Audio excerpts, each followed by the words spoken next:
غیر مسلم اگر کسی مسلمان کو سلام کرتا ہے، بعض مسلمان اس کا جواب مکمل دے دیتے ہیں اور بعض مسلمان اس کا جواب ہی نہیں دیتے، اور بعض مسلمان کسی غیر مسلم کو سلام کرنے میں پہل کرتے ہیں، تو شریعت اس حوالے سے کیا رہنمائی فرماتی ہے؟ بسم اللہ الرحمن الرحیم۔ کسی غیر مسلم کو سلام میں پہل کرنا حرام ہے، اور اگر کوئی غیر مسلم کسی مسلمان کو سلام کرے تو اس کے جواب میں صرف وعلیکم کہنا چاہیے۔ مسلم شریف کی حدیث پاک ہے، حضرت انس بن مالک رضی اللہ تعالی عنہ بیان کرتے ہیں کہ رسول اللہ صلی اللہ تعالی علیہ وآلہ وسلم نے ارشاد فرمایا، اذا سلم علیکم اہل الکتاب فقولوا وعلیکم، جب تمہیں اہل کتاب میں سے کوئی سلام کرے تو وعلیکم کہو۔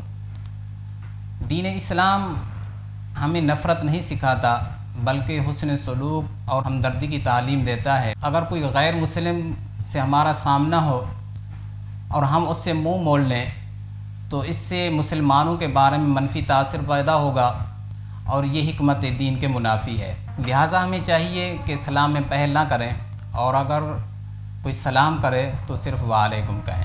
خلق السحاب وخلق الماء خلق الشمس في الفضاء سبحان خالق الحياة